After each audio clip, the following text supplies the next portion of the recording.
Today, I'm taking on Stage 2 of my midlife crisis plan to reach BIKC in 2026. Welcome to GrimDark Karting, and this is round 1 of the GRID Series.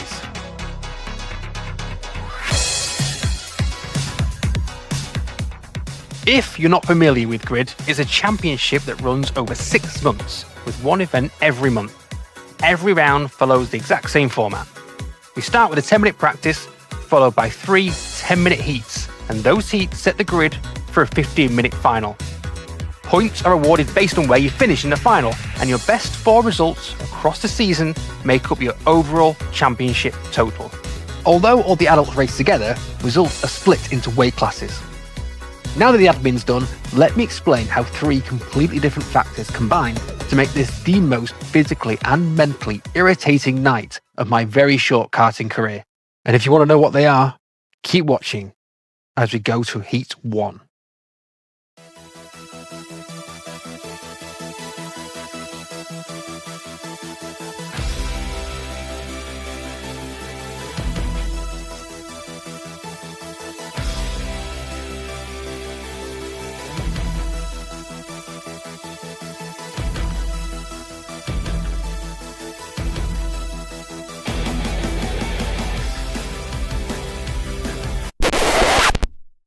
Yeah, so you know how you can't see any little blue carts whizzing around a track? Yeah, some idiot decided to press the wrong button on their GoPro. So Heat 1 wasn't even recorded. There's factor 1. But in summary, let's try that again for Heat 2.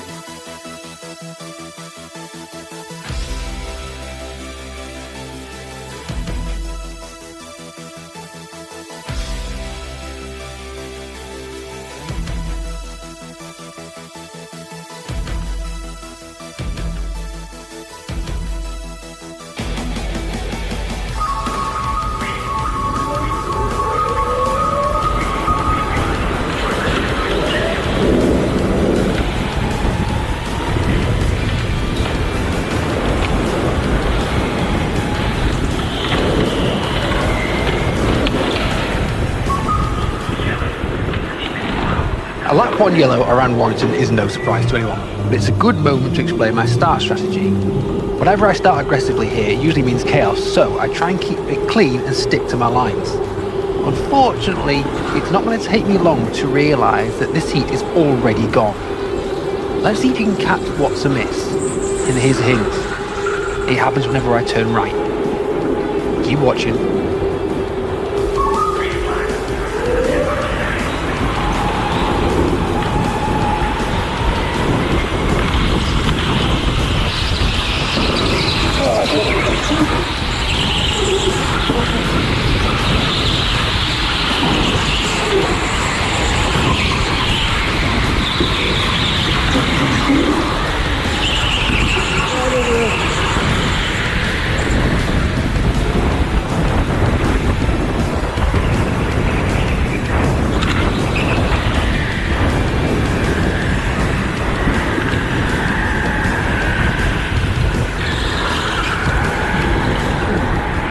As we finish lap 1, I'm oblivious to any issues thanks to the yellow flag slowing us down on lap 1. But as we approach Century Sim at the end of the Monaco straight at full speed,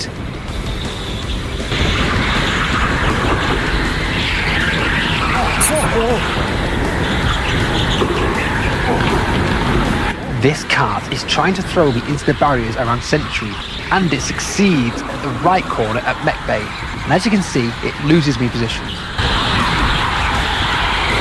But then someone tries to take a position from me in a place where you should not.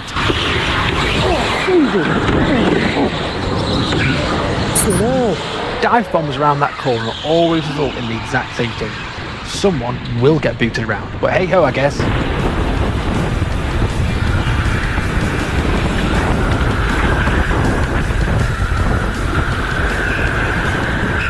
In that one lap, I've lost 7 positions, thanks to my kart and another driver trying to commit murder.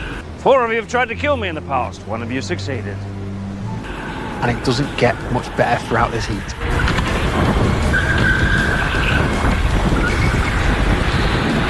In fact, let's just pick out some key moments.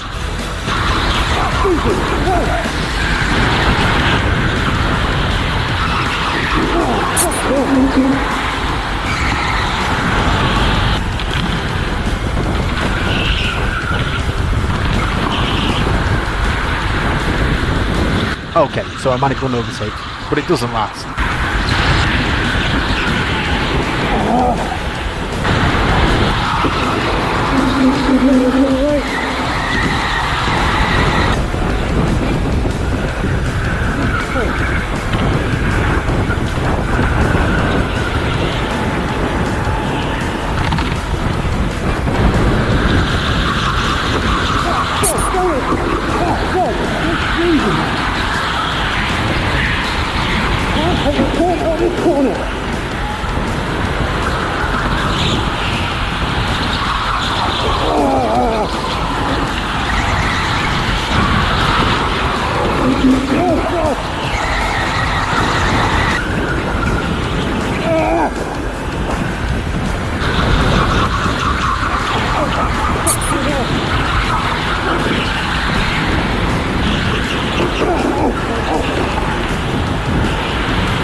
By this point, I'm telling people to go around me.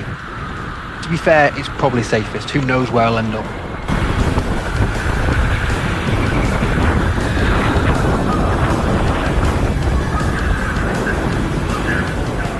As we get another yellow, I make one of the marshals aware of my situation in as elegant a way as I can. Charlie, this car, look, it won't go right, it bounces.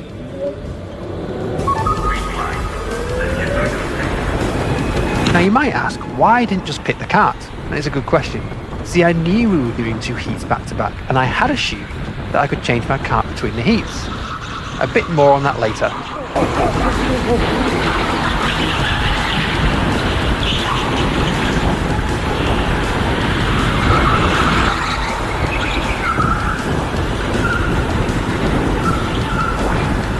We're on lap 8 and I've realised that I probably need to help my back out here and have resigned myself to braking into all the problem corners. It's not as fast, obviously, but my spine will thank me, and it's not like I'm doing anything sat here in P19.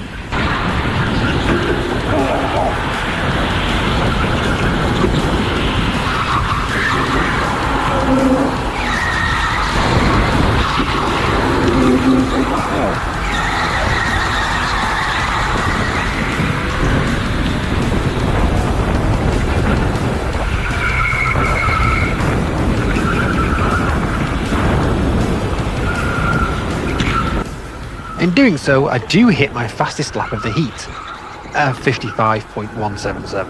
A shameful time, but I'm thinking that we're nearing the end now, and I can change cars and all will be right with the world.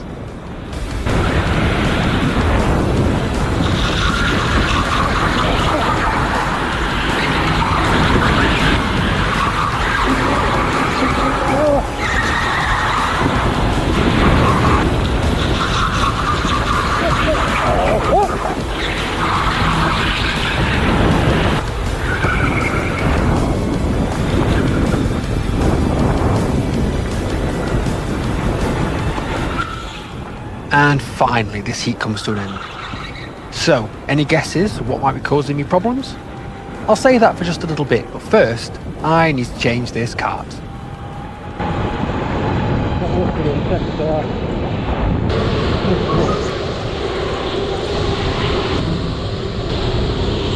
No, I can't race in this cart.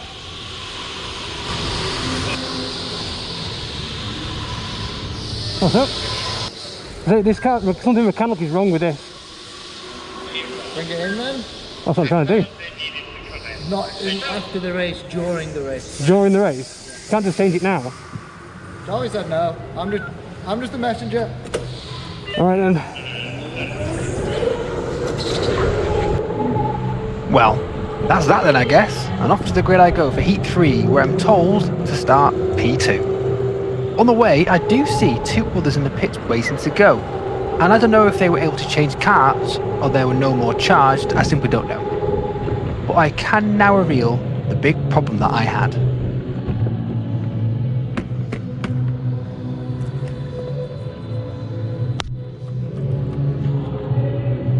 That's what it is. a flat tyre. And there's number 2. Now, what I should have done is this.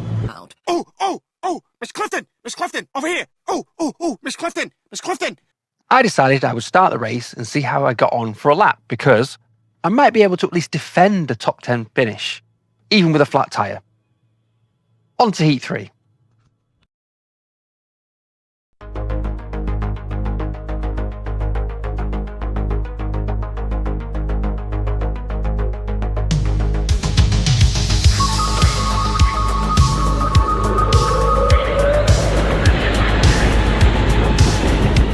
Losing out to P3 from P2 in the first corner is common, so I'm not taking that as a sign. And I feel through turns 2 and 3 that I can manage this thing. But it's not the first sector that I'm overly worried about. It's under Century Sim, and with a bit of braking, I feel sort of okay. And then again, through the next left, okay, not so bad. And then through Met Bay. Well, it was about that time. Yep, that's a big no. I'm going to have to change this car. And let's see just how long it takes for me to get back out on track.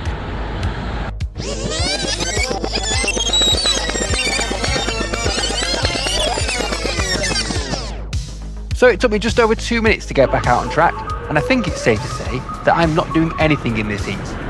But it's all a learning experience. From now on, I know that assumptions in karting are not your friend, and if you have an issue, resolve it as soon as you can. So, what am I going to do now?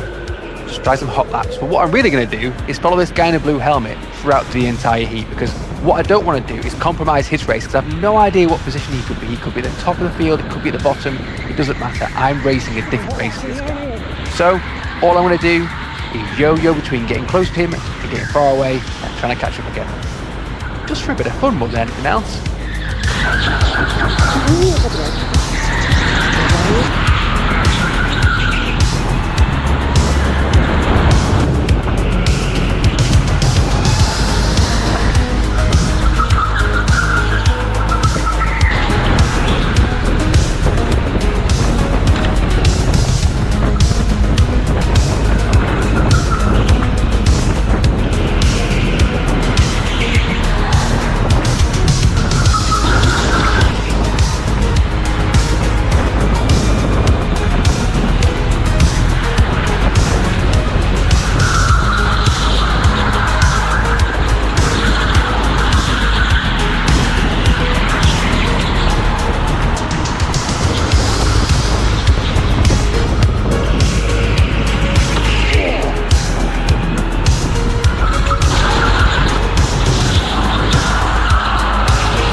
As we hit a yellow flag, I'll talk about lap times on this night.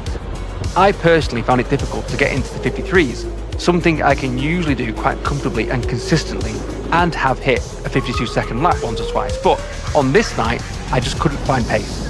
You can see from the screen on my wheel, I've got the 13th fastest lap of the whole field, and talking with some of the other guys afterwards, a few of us were struggling for laps.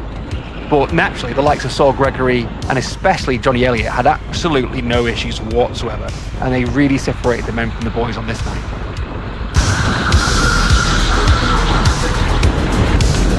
As the checkered flag comes out at the end of P3, it's hard not to think what could have been had I started in P2 with a car with all 4 wheels facing the right way. I was certainly faster than the guy with the blue helmet in this heat, and we're both catching a couple of other guys further up the road.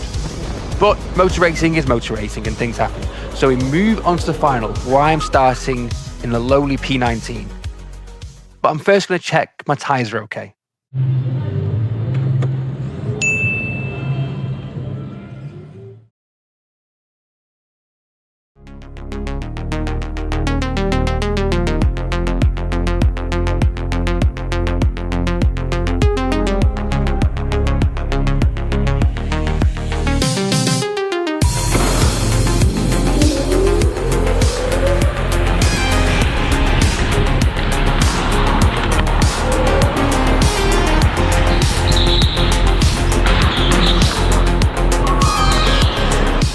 Another lap 1 yellow, but this time because the girl next to me here took one hell of a whack and has janked her neck. I do hope she's okay. But once again, I've made up a couple of spaces just by keeping myself out of the melee through the first couple of corners.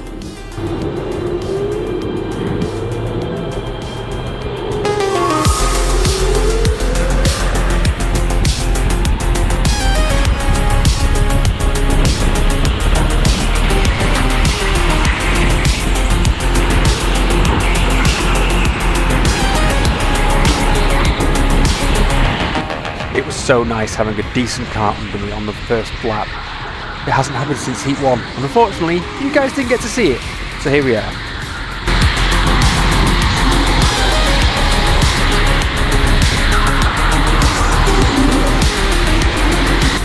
For the first time in this video, I want to make some headway as soon as possible and do some overtakes. I need to dispatch this guy and then the guy in front, as I can feel the small group ahead of us getting away. However, me and Mr. Yellow get through as the other guy goes wide, and I dive into turn 2 to take kart 10 and move up to position 15. Now that they're dispatched, it's time to catch up to the group ahead. Let's go.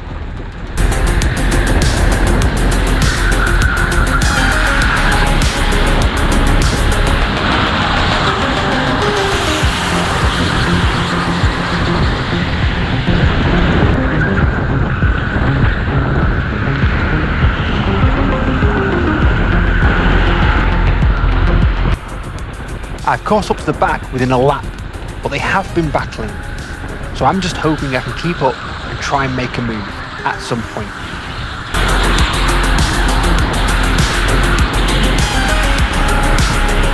The guy in yellow pulled a lovely move to get past blue, and I don't know, maybe I should have stuck my nose in up the ramp. In hindsight, yeah, I probably could have, but the top of the ramp is a hotbed for crashes, and it's a bit of a gamble on who always comes out worse.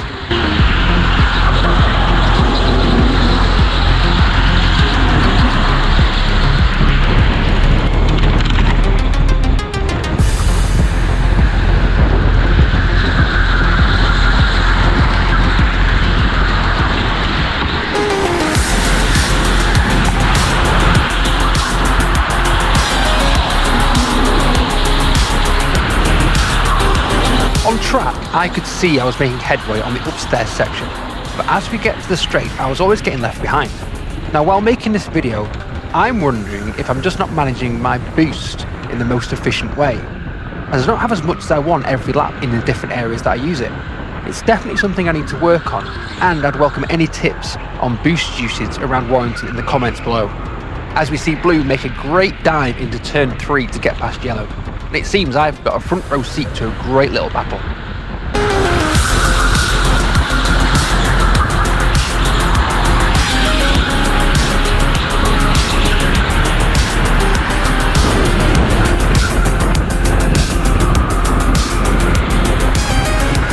So speaking of boost, I come round turn 3 and I would usually boost all the way along this straight, but I don't have enough juice for more than a second.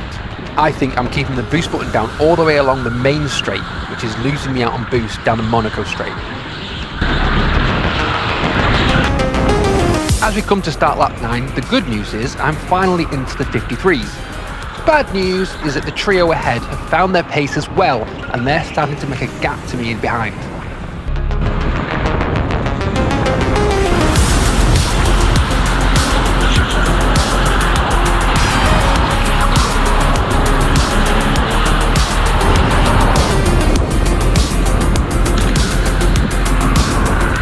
I'm really struggling to catch up with these guys as they're pushing each other along, and kudos to them for battling, keeping it clean and managing a good pace. So it looks like I'm stuck in this position, but I've been too busy focusing on catching them that someone behind me reminds me that they're there.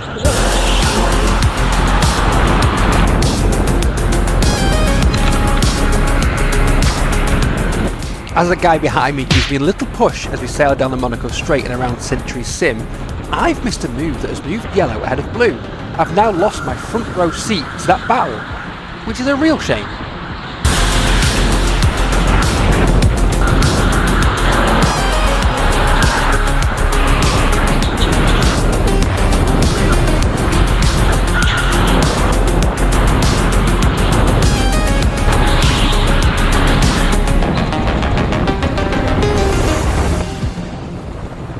As we hit the start-finish straight for the final time, I've somehow inherited a place somewhere and have been promoted to 14. I did manage to keep the guy behind me and I was starting to eat into the gap ahead. But after the luck I had on the night, this was damage limitation, and to make up 5 positions is okay.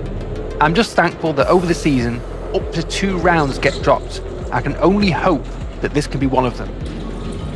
Round 1 left me 8th in the heavyweight division. Onwards and upwards. But those paying attention might be wondering what my third irritation of the night was. Well, you will see that I've been sporting some rather fetching new 32.5 gloves.